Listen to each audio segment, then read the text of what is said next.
Voilà.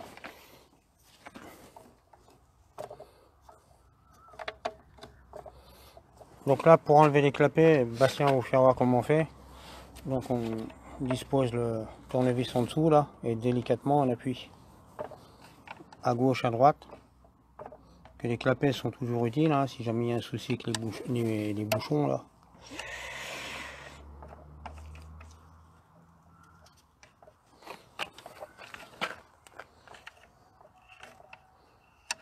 Faut pas les jeter, faut les garder, les conserver. Hein.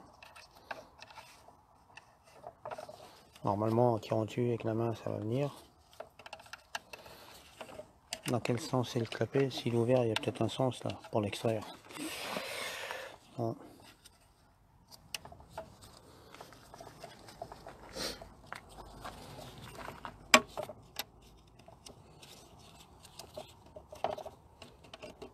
Voilà. Donc il faut que le clapet, on va dire, soit ouvert pour pouvoir l'extraire, parce que s'il est fermé, il ne se sort pas. Voilà. Donc les clapets, ça se présente comme ceci. Donc ceux-là, ils sont tracés. Alors les joints là sont quand même secs, donc faut mettre les joints neufs qui vous fournissent avec. Donc là Bastien, moi j'en ai mis 3, donc je laisse Bastien en mettre 3 qui... Voilà. Bon, la hauteur est pas tout à fait la même, normalement le joint devrait faire son boulot. Voilà. Voilà. L'autre, tu mets les deux autres, ils sont là. Dans le groupe de mécanique, donc là, comme je vous disais tout à l'heure, on avait reçu des clapets qui étaient trop gros, qui rentraient pas. Pas des clapets, pardon, des bouchons qui étaient trop gros, vous voyez la différence. La différence, hop, je vais mettre comme ceci, regardez au-dessus. Là, donc sur 530 et certaines BMW genre 525, il y a deux modèles différents de clapets. Faire attention, à la base, il faut démonter avant de commander, mais si vous commandez sur internet, vous n'avez pas le choix de toute façon, parce que ça, BMW, RAG, le roux, Machu, tout ça, tout ce qui est os carreau, normalement, ils n'ont pas le droit de vous vendre ça. C'est interdit. Donc ça, on a ça sur internet par le biais de sites comme AliExpress, eBay, tout ça. Voilà. Ah, on approche, on serre bien. Alors c'est une vis étoilée. Une vis étoilée. Alors faut faire comme nous, hein, de temps en temps, s'équiper, acheter un petit kit sympa. Ça c'est des douilles Torx. Donc j'en ai d'autres. Alors attendez. Normalement qui sont je sais plus où. Ah, d'autres toutes neuves. Hein. Des douilles Torx. Alors c'est sur BM 530. Hein. Hop. Les douilles Torx, normalement vous arrivez à en trouver chez l'Auto Leclerc, truc comme ça, dans une vingtaine d'euros.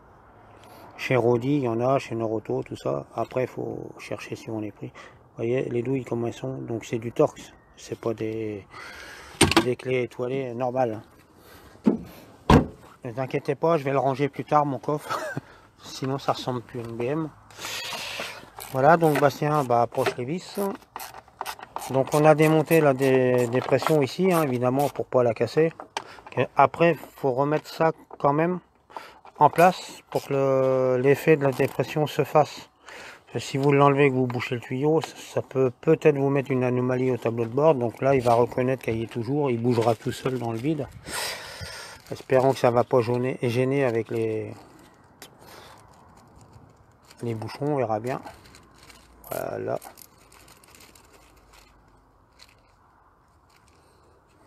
Donc là, quand on est en direct, on ne peut pas trop faire pause. Ouais, mon coffre, c'est la caserne d'Ali Baba. Mais bon, qui n'a pas de bordel dans son coffre?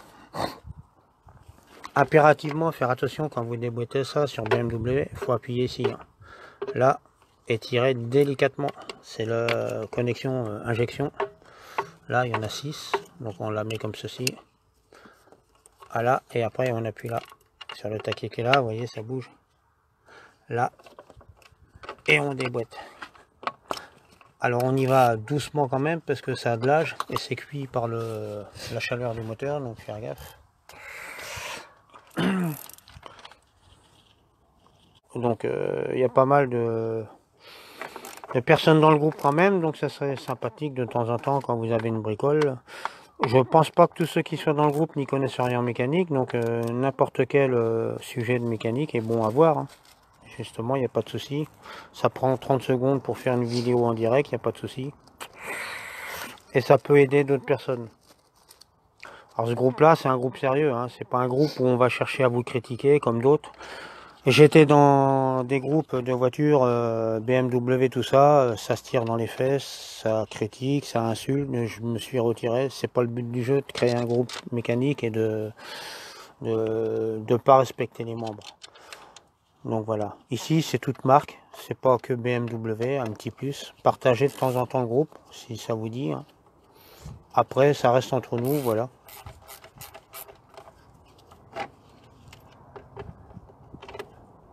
Donc là, c'est du plastique. Sur BMW, c'est du plastique, hein. Donc vu qu'il a quand même pas mal d'années qu'il est cuit par la chaleur du moteur, faut faire attention de ne pas se serrer trop fort. Donc là, c'est un montage à froid, le moteur est froid, il n'a pas tourné. Et quand c'est chaud, l'aluminium se dilate, l'acier se dilate, se rétracte à froid. Donc vu que là on monte des pièces qui sont froides, si c'est chaud, il peut y avoir un problème au moment du refroidissement de la pièce, d'une pièce chaude vers la froide. Voilà, on y va, on serre. Je vais vérifier, sans vouloir le vérifier, le petit serrage à Bastien. Donc Bastien est en train de passer un bac carrossier, donc après il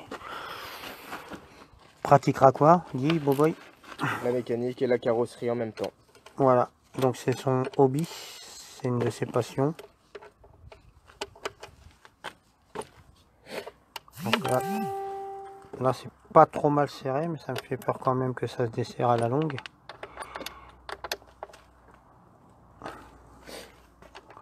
Il n'y a pas de rondelle arrêtoire. Ils sont comment les... Ah ouais d'accord, la bosse c'est du plastique, donc là c'est de l'alu. Faire gaffe de pas trop serrer pour rien péter, parce que moi j'ai une force de cochon. Là normalement ça devrait pas se rebarrer, je pense pas. Normalement j'ai de la pâte pour arrêter les vis, mais je sais plus où aller. De toute façon on verra bien si au bout d'un moment ça fonctionne mal. On changera les joints et on mettra des écrous, des rondelles rover. Tu resserres la dépression s'il te plaît, on va la représenter en place. Alors elle va dans ce sens. Là là là là là là là là là. Qu'est-ce que je chante bien. Ah, tout se fait avec délicatesse. Et en plus je suis méchant, j'ai même pas caché les arrivées d'admission. Alors qu'on regarde, parce que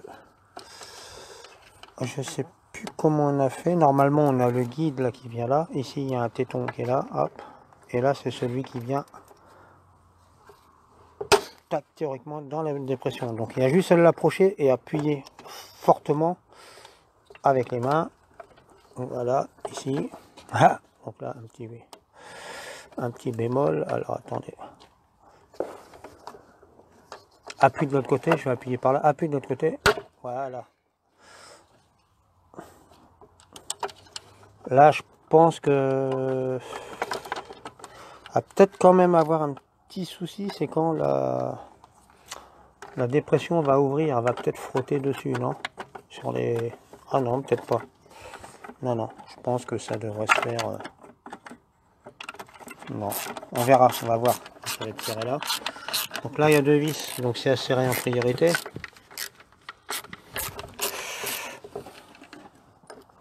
Et ça, la dépression à démonter avant d'enlever les clapets.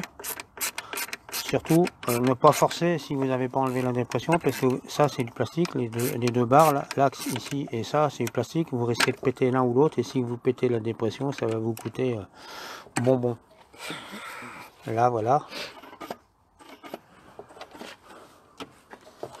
Donc normalement, si on regarde bien, ça s'actionne. Donc l'ordinateur et le calculateur vont pas se mettre en anomalie, parce qu'on a remonté le système, donc il passe légèrement au-dessus des bouchons, vous voyez, légèrement dessus, vas-y actionne, voilà.